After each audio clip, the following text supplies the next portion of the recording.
위기를 돌파하는 하늘의 호의 음모를 이기는 섭리. 주님의 내가 로마에서도 증언하여야 하리라는 약속이 떨어진 바로 다음날 아침, 사단은 바울의 생명을 끊어놓기 위해 최후의 발악을 시작합니다. 사도행전 23장 12에서 35절은 바울을 죽이려는 40여 명의 암살단이 결성되는 숨막히는 위기 상황과 이를 비웃으시듯 상상을 초월하는 대규모 로마 군대를 동원해 바울을 안전하게 호위하시는 하나님의 드라마틱한 반전 드라마를 보여줍니다. 사탄의 음모를 비웃으시는 하나님의 초자연적 호위 작전을 단계별로 정리합니다. 1단계 사탄의 집요한 암살 음모 먹지도 마시지도 아니하고 23장 12에서 15 유대인 중 40여 명이 당을 지어 바울을 죽이기 전에는 먹지도 마시지도 아니하겠다고 맹세합니다. 이들은 사내들인 대제사장들과 짜고 천부장에게 바울을 다시 신문하는 척 공회로 데려오게 한 뒤 길목에 매복해 있다가 암살하려는 치밀하고 잔인한 계획을 세웁니다.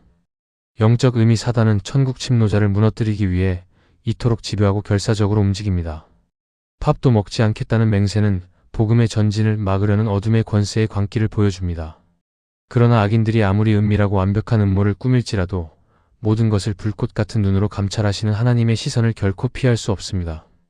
2단계 침묵을 깨는 하나님의 작은 손길 바울의 생질이 듣고 23장 16에서 22 이 무시무시한 비밀 음모를 바울의 생질이 우연히 듣게 됩니다. 그는 즉시 로마 병영으로 들어가 바울에게 알렸고 바울은 백부장을 통해 조카를 천부장에게 보냅니다. 천부장은 소년의 보고를 은밀히 듣고 이 사실을 아무에게도 말하지 말라고 경고한 뒤 돌려보냅니다. 영적 의미 하나님은 거대한 악의 음모를 꺾기 위해 이름 없는 한 소년의 귀와 발걸음을 사용하셨습니다. 성경에 단 한 번 등장하는 바울의 조카는 거대한 로마 제국과 대제사장들의 틈바구니에서 하나님의 신실한 도구로 쓰임 받았습니다. 하나님은 우리가 낙심해 있는 그 순간에도 보이지 않는 곳에서 평범한 사람과 상황을 통해 구원의 작전을 시작하십니다. 3단계 상상을 초월하는 천국의 호위, 보병과 기병과 창병을 준비하라 23장 23에서 25 음모를 파악한 천부장은 즉시 어마어마한 군사 명령을 내립니다. 그날 밤 9시에 바울 한 사람을 호위하기 위해 보병 200명, 기병 70명, 창병 200명, 총 470명의 정예 군대를 소집합니다. 그리고 바울을 태울 말을 준비하여 가이사랴의 총독 벨릭스에게로 안전하게 수송하라고 명합니다. 영적 의미 유대 암살단은 40명이었지만 하나님은 그들의 10배가 넘는 470명의 로마 군대를 바울의 호위무사로 붙여주셨습니다. 죄수의 몸으로 묶여가지만 실상은 로마 황제의 군대의 삼엄한 경호를 받으며 국빈 행차를 하듯 당당하게 나아가는 모습입니다. 하나님의 약속을 가진 침노자는 온 세상이 대적할지라도 하늘의 군대가 지키십니다. 4단계 약속의 땅으로 안전한 입성 헤롯 궁에 지키라 하니라 23장 26에서 35 천부장은 바울이 로마 법대로는 죽일 죄가 없고 오직 유대인의 종교적 문제로 고발당한 것임을 밝히는 편지를 총독에게 보냅니다. 밤에 행군한 군대는 바울을 안전하게 가이사랴에 도착시켰고 벨릭스 총독은 고발자들이 오면 재판하겠다며 바울을 안심하고 머물 수 있는 헤롯 궁에 구금하도록 명합니다. 영적 의미 암살단의 음모는 오히려 바울이 예루살렘을 탈출해 로마로 가는 전초기지인 가이사랴 총독부로 안전하게 이동하는 급행열차가 되었습니다. 하나님은 악인의 악한 꾀를 역이용하셔서 자신의 선한 계획을 성취하십니다. 바울이 도달한 헤롯 궁은 감옥이 아니라 로마행을 준비하시는 하나님의 안전 가옥이었습니다.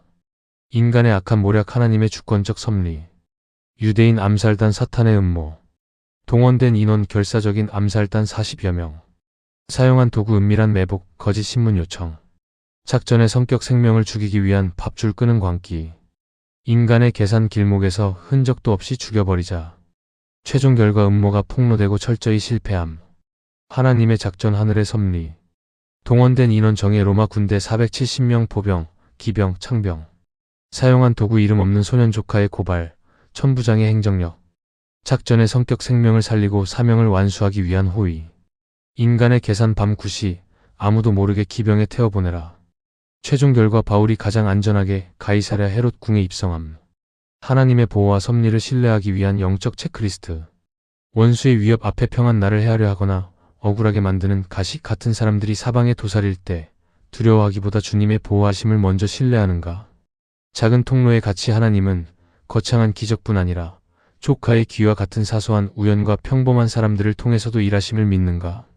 하늘의 군대 신뢰 눈앞에 위기 상황 40명의 원수보다 나를 위해 배후에서 예비하신 주님의 도우심이 훨씬 더 크다는 영적 계산이 서 있는가? 악을 선으로 바꾸심 사단이 짜놓은 덫과 올무가 오히려 나를 사명의 자리로 더 빠르게 이동시키는 축복의 통로가 될 수 있음을 믿는가? 약속 중심의 삶 너는 여기서 죽지 않고 로마에 갈 것이라는 주님의 약속이 내 삶의 모든 불안과 공포를 몰아내는 최종 권위가 되고 있는가? 기도 나를 호위하시는 하나님의 손길을 신뢰하게 하소서. 악인의 꾀를 패하시며 당신의 백성을 눈동자같이 지키시는 하나님 아버지, 나를 무너뜨리려 사방에서 우겨싸고 은밀한 음모를 꾸미는 원수들의 위협 앞에서도 두려워하지 않는 믿음을 주옵소서. 40명의 암살단이 밥도 먹지 않고 바울을 죽이려 결사적으로 덤벼들었으나 그보다 10배나 많은 470명의 군대를 예비하사 완벽하게 호위하셨던 주님의 초자연적인 선하심을 찬양합니다. 보이지 않는 곳에서 일하시는 하나님의 타이밍을 보게 하소서. 아무도 모르게 진행되던 음모를 한 소년의 귀에 들리게 하시고 이방인 천부장의 마음을 움직여 피할 길을 내셨던 것처럼 내 인생의 사방이 막혀 있을 때에도 여전히 일하고 계시는 주님의 주권을 신뢰하게 하소서. 세상의 거대한 권력과 물질이 나를 억누르는 것 같을지라도 결국 그것들이 하나님의 사명을 이루는 도구로 쓰이게 될 줄 믿습니다. 나를 가둔 환경이 하나님의 안전지대임을 믿게 하소서. 밤의 행군으로 당도한 가이사랴 헤롯 궁이 바울에게는 가장 안전한 피난처가 되었던 것처럼 지금 내가 처한 제약과 묶임의 환경 속에서 주님의 깊은 배려를 발견하게 하소서. 너는 로마에서도 증언해야 하리라 하신 약속의 말씀을 붙들고 어떤 위기 속에서도 당당히 전진하는 주의 자녀가 되게 하옵소서. 우리의 피난처시요 요새이신 예수 그리스도의 이름으로 기도드립니다. 아멘.